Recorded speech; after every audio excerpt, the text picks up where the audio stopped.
फणी राम की कहानी। श्री फणी राम एक प्रमुख टोपाज थे। टोपाज भारतीय नौसेना में एक ऐसा पद है जिसमें व्यक्ति को शौचालय तथा अन्य कचरा प्रबंधन की गतिविधियों को संभालने की जिम्मेदारी मिलती है।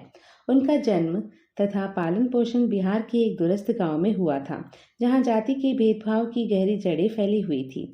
छोटी जाति के लोगों को अमीर अथवा उच्च जाति के लोगों के कुएं से पानी तक लेने का कोई अधिकार नहीं था। फणी राम भी एक पिछड़े हुए समुदाय का ही सदस्य था और उसकी आज़ादी तथा सामाजिक स्वीकृति केवल उस समुदाय तक ही सीमित थी। तब किसी लड़की को जन्म देना बुरा माना जाता था तथा उसके माता पिता को बदकिस्मत समझा जाता था। स्त्रियों को शिक्षा देना कल्पना में भी संभव नहीं था तथा ऐसा करना उनके सामाजिक मानदंडों में भी नहीं था। उसके परिवार की आर्थिक पृष्ठभूमि की कमी के कारण तथा उच्च कोटि के समुदाय के दबाव के कारण उसे प्राथमिक स्कूल में भी शिक्षा प्राप्त करने का कोई मौका नहीं मिला। फणी राम का परिवार उस इलाके के जमींदार का किराएदार था। उसके माता पिता की कुल आमदनी अपर्याप्त थी, जिसके कारण उनके 9 सदस्यों वाला बड़ा परिवार ढंग से 2 वक्त की रोटी तक नहीं खा पाता था। कई बार तो उन्हें तथा उनकी बड़ी बहनों को भूखे पेट अथवा कम खाए ही सो जाना पड़ा। भले ही फणी राम स्वयं स्कूल नहीं जा पाया, किंतु वह हमेशा अमीर तथा उच्च कोटि के लोगों के बच्चों को स्कूल जाते हुए दूर से ही अचरजता से देखता रहता था। उसके नन्हे से मस्तिष्क में सदा स्कूल जाने की बात आती थी तथा असभ्य जीने का विचार आता था।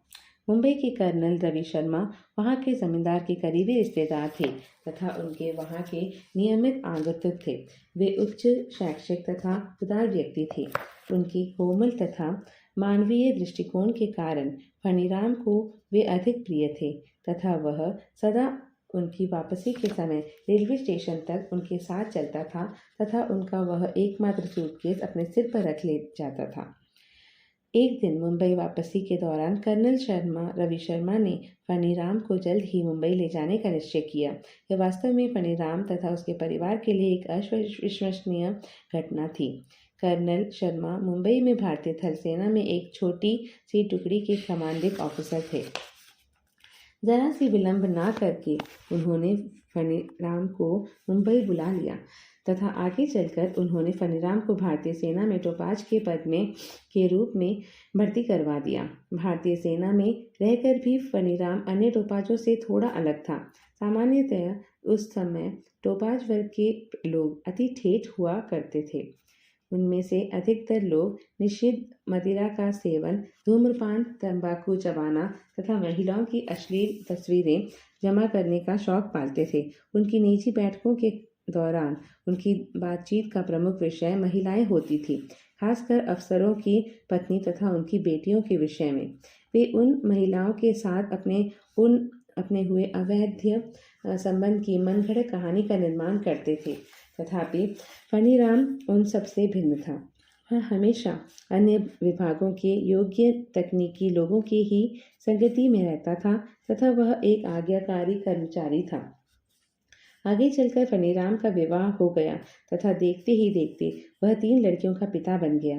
भले ही उसकी आमदनी कम थी, फिर भी वह अपने बीवी बच्चों को अपने साथ अपने कार्य केंद्र पर किसी तरह रखने में सक्षम रहा। जब वह कार्य पर नहीं होता तब वह कभी भी अवांछित चीज़ों में अपना समय बर्बाद नहीं करता था। उसने अपने बच्चों की शिक्षा के लिए एक पैसा इकट्ठा किया। एक दिन जब वह मेरे कक्ष से पुरानी पुस्तकें तथा अखबार इकट्ठा कर रहा था, तब मैंने उससे पूछा कि वह उन पुरानी अंग्रेजी के अखबारों तथा प्रबंधन की किताबों से क्या करेगा। उसने उत्तर दिया कि साहब, ये मेरी बेटी के लिए है। चूंकि मेरे पास इन्हें खरीदने के लिए पर्याप्त धनराशि नहीं है, इसलिए मैं इन्हीं से काम चला रहा हूँ। खुद सीखने तथा प्रगति करने के उसके उस जुनून को देखकर मैं उससे उसकी बेटी की आगे की पढ़ाई तथा फणी राम के अपने बच्चों के प्रति उसके सपने के विषय में पूछने लगा। हमारी बातचीत के अंत से पहले उसने भावुक होकर यह कहा कि साहब, एक दिन मैं अपनी बेटियों को उच्च शिक्षा के लिए विदेश भेजूंगा। भले ही मुझे उस समय उसके सपने के पूरे होने पर शंका थी, फिर भी मैंने उसे आगे बढ़ने के लिए प्रोत्साहित किया। एक कम आमदनी वाला अनपढ़ टोपाज जो एक दलित परिवार से है, वह कैसे अपने सपनों को पूरा कर सकेगा? यह मेरे लिए बहुत कठिन था कि मैं उस प्रश्न का उत्तर ढूंढ सकूं। 12 वर्ष के लंबे अंतराल के बाद जब मैं एक नेतृत्व कार्यशाला में भाग लेने के लिए पुनः विशाखापट्टनम गया, तब संयोग से मैं दोबारा फणीराम से मिला। वह अब अपने कार्य से सेवामुक्त हो चुका था तथा उसके बाल और दाढ़ी भी सफ़ेद हो गए थे। फिर भी वह चुस्त दिख रहा था। उसने मुझे दूर से ही पहचान लिया। मैं यह जानने के लिए उत्सुक हो रहा था कि क्या वह अपने सपने पूरे कर पाया। उसने बताया कि साहब, मेरी बड़ी बेटी ने अपनी MBBS की डिग्री एक सरकारी दक्षिण भारतीय मेडिकल कॉलेज से की तथा अब वह अपनी स्नातकोत्तर की पढ़ाई कर रही है। उसका विवाह दक्षिण भारत के एक हृदय शल्य चिकित्सक से हो गया है।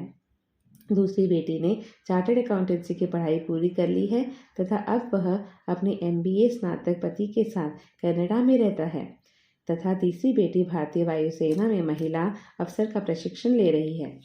एक दलित वर्गीय अनपढ़ अल्प आमदनी वाला लीडिंग टोपाज एक दूरस्थ गांव से, जहां उन्हें हर चीज़ की कमी थी, कैसे उसे जीवन का इतना बड़ा वरदान मिल गया? कारण और कुछ नहीं, केवल उसका एक बड़ा सपना ही था।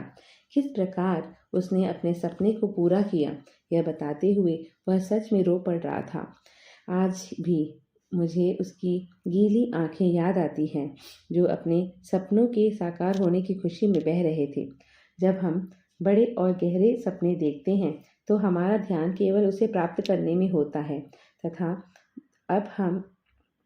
तब हम उसके अलावा किसी और चीज़ पर ध्यान नहीं देते। जब हम गंभीर होकर किसी कार्य को पूरा करने में लगते हैं तो वह हमारी प्राथमिकता बन जाती है तथा तब हमारे मस्तिष्क की जालीदार सक्रिय प्रणाली RAS हमें केवल वही दिखाती है जो हम देखना चाहते हैं। उसी समय यदि हम अपने ही सपनों के पूरे होने पर शंका करते हैं तो हम अपने सपनों को पूरा करने के लिए या तो संकोच करते हैं या उसे ऊपर उठाने से झिझकते हैं। हमारे सपने हमारे अपने बच्चों के समान होते हैं। अगर हम अपने बच्चों का ध्यान नहीं रखेंगे तो कौन रखेगा? ज़रा सोचिए, अगर हम उनके भविष्य के विषय में विचार नहीं करेंगे तो कौन करेगा? यदि अपने सपनों का पोषण हम ठाठ से नहीं करेंगे तो उनकी उत्पत्ति बहुत कम होगी तथा उन सपनों का भविष्य समय की दया पर निर्भर करेगा। अधिकांश लोगों को सपनों की कमी क्यों हो रही है? मेरे बचपन में मैं गिरजाघर का तथा रविवार की स्कूली कक्षा का एक आगंतुक दर्शक मात्र हुआ करता था। मेरी अनियमित उपस्थिति रविवार के किसी सगाई के उत्सव के कारण नहीं, बल्कि गिरजाघरों के पुरोहितों द्वारा तथा रविवार के स्कूली अध्यापकों द्वारा दोहराए जाने वाले निरस उपदेशों की बोरियत के कारण होती थी। उनके भाषण मेरे अंदर कोई रुचि नहीं लाते थे, अपितु अधिकतर उनके उपदेशों के समय मैं सपनों में खो जाया करता था। वे पुरोहित जन तथा परिवार के स्कूली शिक्षक भी मेरे अंदर ईसा मसीह का सुसमाचार डालने तथा मुझे प्रचारक, पुरोहित अथवा उपदेश बनने का सपना देने में असमर्थ रहे। मनुष्य जिसका भी अनुसरण करता है, उसके कौशल, प्रतिभा तथा सपनों को वह ग्रहण कर लेता है। जाने अनजाने में वे अपने प्रेरणा स्रोत का चयन, उनको स्वीकारना, उनका सम्मान तथा उनका अनुसरण करने लगता है। माता पिता, शिक्षक, शिक्षिका, पुरोहित तथा बड़े इन युवाओं के सच्चे प्रेरणा स्रोत बन सकते हैं। इसलिए इन्हें उनके सामने उत्प्रेरक की भूमिका अच्छे से निभानी चाहिए।